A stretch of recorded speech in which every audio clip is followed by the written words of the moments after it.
वह किसी को भी वहां पर नहीं जानता था, उसके लिए सभी लोग नए थे। उसका पहला दिन बहुत ही मुश्किल से गया था क्योंकि वह किसी को भी पहचानता नहीं था।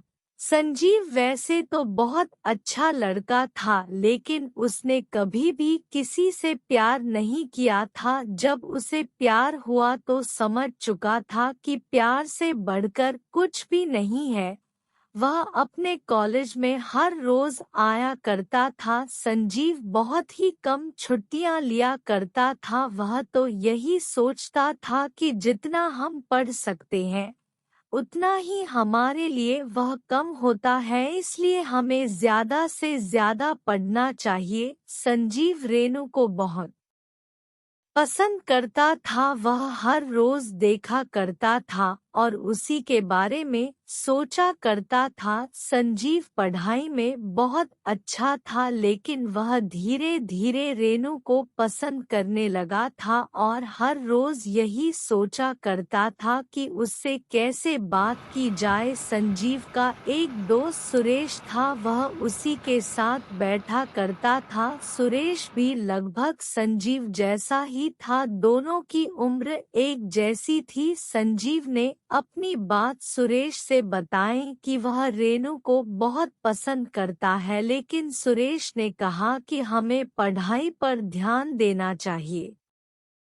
अगर हम इन बातों पर ध्यान देंगे तो आगे नहीं बढ़ पाएंगे।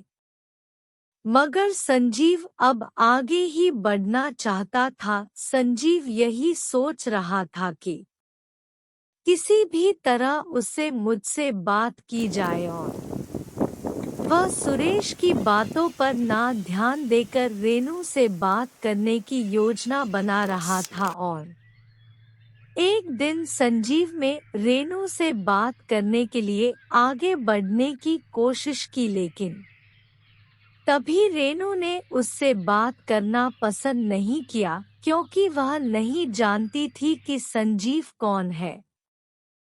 क्योंकि संजीव पहली बार उस शहर में आया था और उस कॉलेज में भी वह पहले की तरह नया था।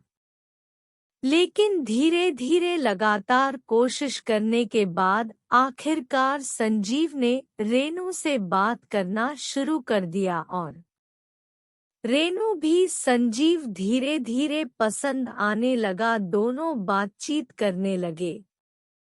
सभी मुश्किलों से दूर होकर संजीव रेनू से कॉलेज से बाहर भी बात करनी शुरू कर दी और साथ साथ घूमने लगे।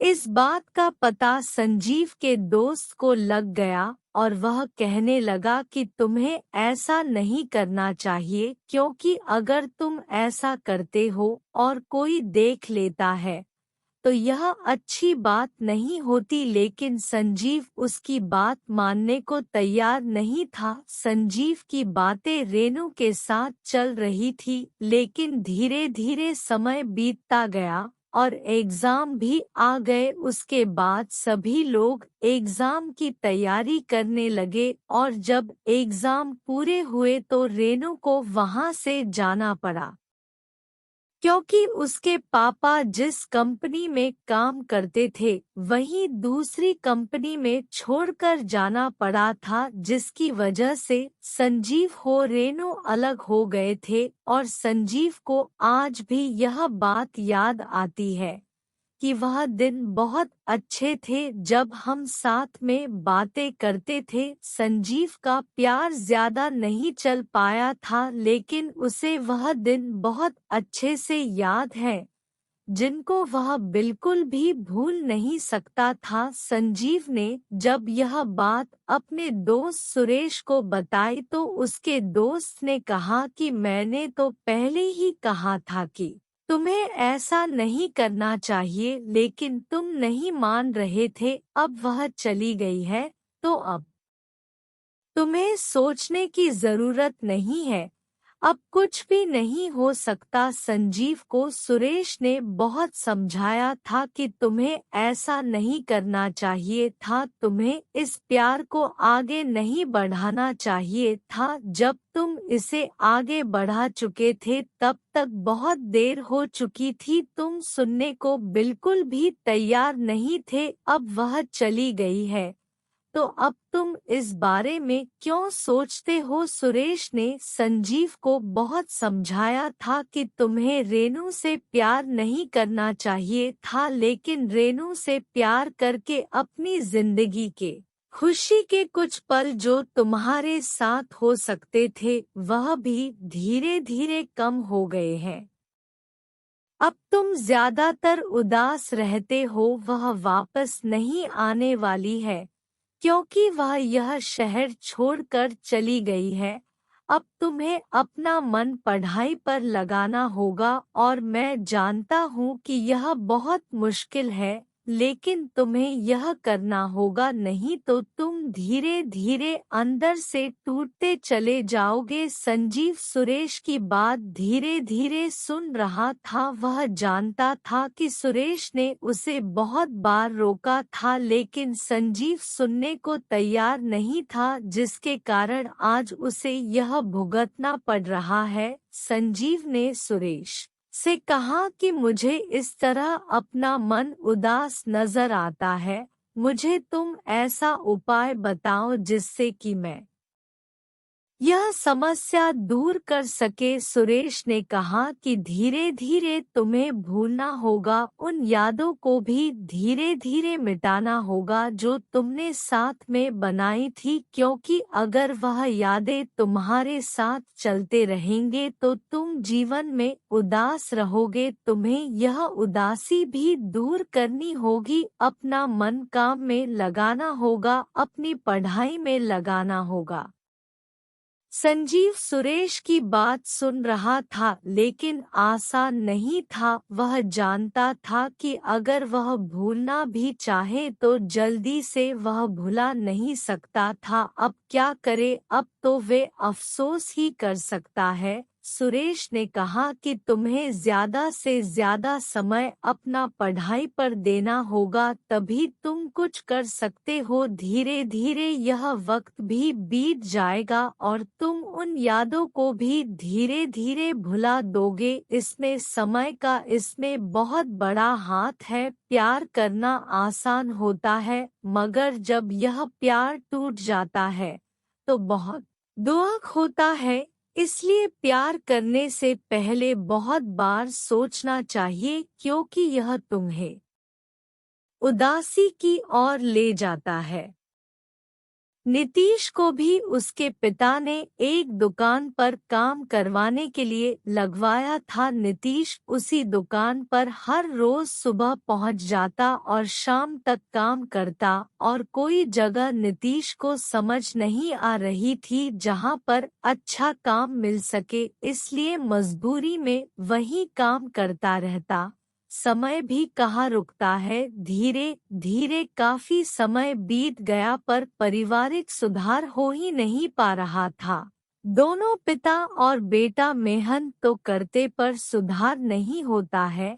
एक दिन बेटा ने अपने पिता से कहा कि मैं शहर चला जाता हूँ और वहीं पर कोई न कोई काम मिल ही जाएगा, यहाँ हमें कुछ भी नहीं बचता है, हमारे घर चे ज्यादा है और आमदनी भी कम है। पिता ने कहा ठीक है, अगर तुम जाना ही चाहते हो तो जाकर देख लो, अगर कुछ हो जाए तो। पिता की आज्ञा लेकर नीतीश शहर की ओर चल पड़ा। शहर पहले कभी नहीं देखा था, इसलिए बड़ा ही अजीब लग रहा था। पिता ने अपने दोस्त के यहाँ का पता दिया था जहाँ पर नीतीश को जाना था, और अगले दिन कुछ काम की तलाश में भी निकलना था अपने पिता के दोस्त के पास। जब नीतीश पहुँचा तो उन्होंने नीतीश को एक जगह काम दिलाने के लिए बात की थी। अगले दिन नीतीश को लेकर पिता के दोस्त चल दिए और एक कंपनी में सेवा करने की नौकरी मिली। गई। इसमें नीतीश को सभी लोगों को पानी पिलाना और उनके लिए फाइल लाना आदि काम करना था। नीतीश अपना काम बहुत ही अच्छे से कर रहा था और धीरे धीरे कुछ पैसे भी जोड़ लिए थे जिन्हें वह अपने पिता के पास भेजता था। एक दिन नीतीश के पिता की तबीयत खराब हो गई और नीतीश अपने घर पहुंचा। पिता ने कहा कि बेटा तुम कैसे हो? नीतीश ने कहा ठीक हूँ और मुझे शहर में काम भी मिल गया है, अब शायद कुछ हमारे हालात सुधर जाएंगे। नीतीश के पिता ने कहा कि मैंने तुम्हें पढ़ाया है, इसके लिए मैंने लोहार से कुछ पैसे लिए थे जिससे तुम्हारी पढ़ाई चलती रहे, हमें उनके पैसे लौटने होंगे। तब नीतीश ने कहा ठीक है पिताजी हम लौटा देंगे। इस पर पिताजी ने कहा कि अब मेरी तबीयत ठीक नहीं है, अब मैं काम पर नहीं जा सकता हूँ। जबकि लोहार ने कहा है कि तुम मेरा पैसा ऐसे ही नहीं लौटाओगे बल्कि तुम्हें मेरी दुकान में काम करके पैसा लौटना होगा, तभी उसका कर्ज हटेगा।